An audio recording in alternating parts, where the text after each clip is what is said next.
Welcome to Matheson Library's tutorial on understanding the Library of Congress classification system. You're probably familiar with a classification system called Dewey Decimal. It is the system that public and school libraries use for shelving their books, and it is numerical. Academic libraries, including Murray State, University of Kentucky, and West Kentucky Community and Technical College, use a system called Library of Congress, or LC.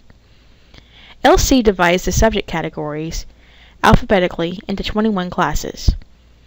You can see from the chart the books on education will be located in the L's, the books on art will be located in the N's, and the books on medicine will be located in the R's. Call numbers are used to shelve and locate books within these LC subject areas. Call numbers are read one line at a time.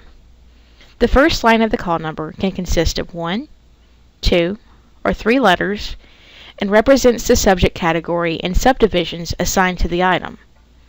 The call number shown represents how books will be shelved according to this assigned letter. B comes before BF. The second line is numerical.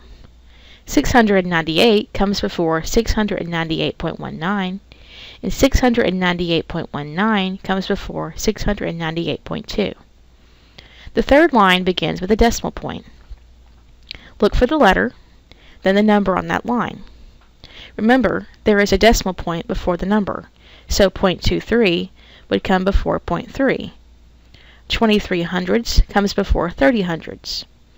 Finally, if two call numbers are exactly the same, and one has a date and the other does not, the one with no date comes before the one with a date.